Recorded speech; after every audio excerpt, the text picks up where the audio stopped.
Hello hi ನಮಸ್ಕಾರ ಸ್ನೇಹಿತರೆ, ನಾನು ನಿಮ್ಮ ರಿಚ್ ಪ್ರಾಪರ್ಟೀಸ್ ಮಹೇಶ್ ಮಾಡುವಂತ ಅನಂತ ಅನಂತ ನಮಸ್ಕಾರಗಳು. ನಾನು ಚೆನ್ನಾಗಿದ್ದೀನಿ, ನೀವು ಕೂಡ ಚೆನ್ನಾಗಿದ್ದೀರಿ ಅಂತ ಭಾವಿಸ್ತಾ ಇವತ್ತಿನ ವಿಡಿಯೋ ಶುರು ಮಾಡ್ತಾ ಇದ್ದೀನಿ. ಸ್ನೇಹಿತರೆ, ಇದು 7 ಎಕರೆ ಮಾರುವಂತ ಸರ್ವಿಸ್ ರೋಡ್ ಅಟ್ಯಾಚ್ ಇರುವಂತ ಜಮೀನು. ಏನು ಈ ಜಮೀನಲ್ಲಿ ನನ್ಗೆ ಏನ್ ಇಷ್ಟ ಆಯ್ತು, ಏನ್ ಇಷ್ಟ ಆಗಿಲ್ಲ, ಇಲ್ಲಿ ಏನೆಲ್ಲ ಯೂಸ್ ಮಾಡ್ಕೋಬಹುದು, ಇದರ ಬೆಲೆ ಎಷ್ಟು, ಇದರ ಮಣ್ಣು ಯಾವುದು, ಎಲ್ಲವನ್ನು ಕೂಡ ನಿಮ್ಗೆ ಸಂಪೂರ್ಣವಾದ ಮಾಹಿತಿ ಮುಂದೆ ನೀಡ್ತಾ ಹೋಗ್ತೀನಿ. ಯಾರೆಲ್ಲ ಹೊಸಬರಾಗಿ ವಿಡಿಯೋ ನೋಡ್ತಾ ಇದ್ದೀರಾ ಸಬ್ಸ್ಕ್ರೈಬ್ ಮಾಡ್ಕೊಂಡು ವಿಡಿಯೋ ನೋಡಿ. ಯಾಕೆಂದ್ರೆ ನಾವು ಪ್ರತಿದಿನ ಜಮೀನಿಗೆ ಸಂಬಂಧಪಟ್ಟ ಮಾಹಿತಿಯನ್ನು ನಾವು ಅಪ್ಲೋಡ್ ಮಾಡ್ತಾ ಇರ್ತೀವಿ. ನೀವು ಸಬ್ಸ್ಕ್ರೈಬ್ ಆಗಿ ನೋಟಿಫಿಕೇಶನ್ ಆನ್ ಮಾಡ್ಕೊಂಡ್ರೆ ನೇರವಾಗಿ ನೋಟಿಫಿಕೇಶನ್ ಮುಖಾಂತರ ವಿಡಿಯೋ ಬಂದು ತಲುಪುತ್ತೆ. ಸ್ನೇಹಿತರೆ, ಇದು ಸರ್ವಿಸ್ ರೋಡ್ ಅಟ್ಯಾಚ್ ಇರುವಂತ 7 ಎಕರೆ ಮಾರುವಂತ ಜಮೀನು. ಇನ್ನು ಈ ಜಮೀನಲ್ಲಿ ನನಗೆ ಏನ್ ಇಷ್ಟ ಆಯ್ತು ಅನ್ನೋದ್ರ ಬಗ್ಗೆ ಗಮನ ಕೊಡೋದಾದ್ರೆ, ಮೊದಲನೇದಾಗಿ ದಾರಿ. ಸರ್ವಿಸ್ ರೋಡ್ ಅಟ್ಯಾಚ್ ಇದೆ, ದಾರಿ ಯಾವುದೇ ರೀತಿ ಸಮಸ್ಯೆ ಇಲ್ಲ. ದಾರಿಗೆ ಒಂದು 400 ಅಡಿ ಹತ್ರ ನಿಮಗೆ ರೋಡ್ ಪೇಸ್ ಸಿಗುತ್ತೆ. ಸರ್ವಿಸ್ ರೋಡ್ ಈ ಜಮೀನಿಗೆ 7 ಎಕರೆಗೆ ಸರ್ವಿಸ್ ರೋಡ್ ಸಿಗುತ್ತೆ. ಅದು ನನಗೆ ತುಂಬಾ ಇಷ್ಟ ಆಯ್ತು. ಯಾಕೆಂದ್ರೆ ಸರ್ವಿಸ್ ರೋಡ್ಗೆ 400 ಅಡಿ ಹತ್ರ ನಿಮ್ಗೆ ರೋಡ್ ಪೇಸ್ ಸಿಗುತ್ತೆ, ದಾರಿ ಯಾವುದೇ ರೀತಿ ಸಮಸ್ಯೆ ಇಲ್ಲ. ಇನ್ನು ಎರಡನೇದಾಗಿ ಮಣ್ಣು, ಪ್ಯೂರ್ ರೆಡ್ ಸಾಯಿಲ್, ತುಂಬಾ ಚೆನ್ನಾಗಿದೆ ಮಣ್ಣು.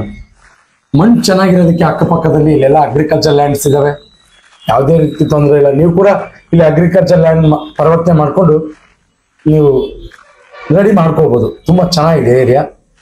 ಏನು ನೀರಿನ ಸ್ಥಿತಿ ತುಂಬಾ ಇಷ್ಟ ಆಯ್ತು. ಇನ್ನೇನು ಇಲ್ಲಿಂದ ವೇದಾವತಿ ನದಿ ಕೇವಲ 1.5 ಕಿಲೋಮೀಟರ್ ಆಗುತ್ತೆ. ಸುತ್ತಲೂ ಕೂಡ ಅಗ್ರಿಕಲ್ಚರ್ ಲ್ಯಾಂಡ್ಸ್, ನೀವು ದೂರದಲ್ಲಿ ಕಾಣಿಸ್ತಾ ಇದೆ ನೋಡಿ. ಅಗ್ರಿಕಲ್ಚರ್ ಲ್ಯಾಂಡ್ಗಳಲ್ಲಿ ಶೆಡ್ಗಳನ್ನು ನಿರ್ಮಾಣ ಮಾಡ್ಕೊಂಡು ಅಲ್ಲೇ ಜೀವನ ಮಾಡ್ತಾ ಇದ್ದಾರೆ. ತುಂಬಾ ಚೆನ್ನಾಗಿದೆ ಏರಿಯಾ.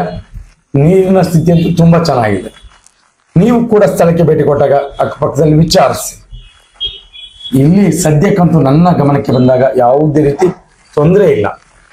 ಈಗ ನಾನು ಹೇಳ್ತೀನಿ, ಇಲ್ಲಿರೋ ಸಿಚುವೇಶನ್ ನೋಡಿ, ಜೊತೆಗೆ ಓನರ್ ಹೇಳುವ ಮಾಹಿತಿಯನ್ನ ಆಧಾರವನ್ನ ಇಟ್ಕೊಂಡು ನಾನು ಹೇಳ್ತಿರ್ತೀನಿ. ಆದ್ರೆ ಎಲ್ಲಾ ಮಾಹಿತಿಯನ್ನು ಕೂಡ ನೀವು ಸ್ಥಳಕ್ಕೆ ಬಂದಾಗ ಒಂದು ಅರ್ಧ ಗಂಟೆ ಟೈಮನ್ನ ಅಲ್ಲಿ ಸ್ಪೆಂಡ್ ಮಾಡಿ ಆ ಸ್ಥಳದಲ್ಲಿ, ಎಲ್ಲವೂ ಕೂಡ ತನ್ನಷ್ಟಕ್ಕೆ ತಾನಾಗಿ ತಿಳಿಯುತ್ತೆ.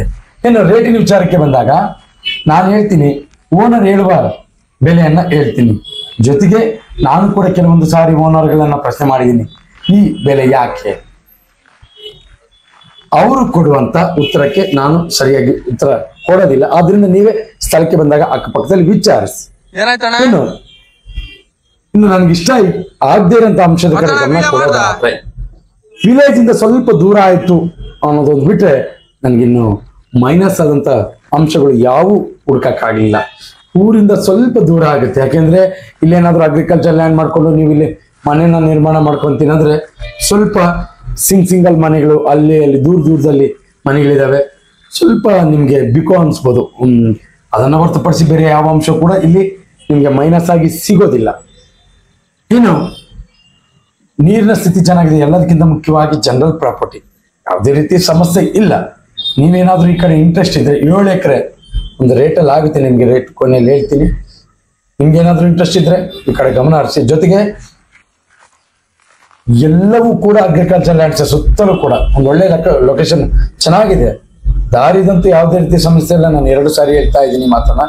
ನೀವು ಈ ಕಡೆ ಗಮನ ಇದ್ರೆ ಒಂದ್ಸರಿ ವಿಸಿಟ್ ಕೊಡಿ ಅಂತ ಹೇಳ್ತಾ, ಇನ್ನು ಈ ಜಮೀನಿನ ಬೆಲೆ 1 ಎಕರೆ ನಿಮಗೆ 11 ಲಕ್ಷ ಹೇಳ್ತಾರೆ. ಸ್ವಲ್ಪ ನೆಗೋಷಿಯಬಲ್ ಆಗುತ್ತೆ. 11 ಲಕ್ಷ ಸ್ವಲ್ಪ ನೆಗೋಷಿಯಬಲ್ ಆಗುತ್ತೆ. 1 ಎಕರೆ 11 ಲಕ್ಷ.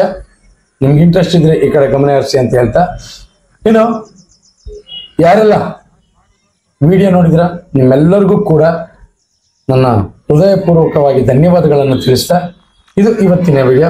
ಇದೇ ರೀತಿ ಮತ್ತೊಂದು ವಿಡಿಯೋದಲ್ಲಿ ನಿಮ್ಮ ಮುಂದೆ ಹಾಜರಿರ್ತೀನಿ. ಅಲ್ಲಿವರೆಗೂ ಜೈ ಹಿಂದ್, ಜೈ ಕರ್ನಾಟಕ. ಮತ್ತೆ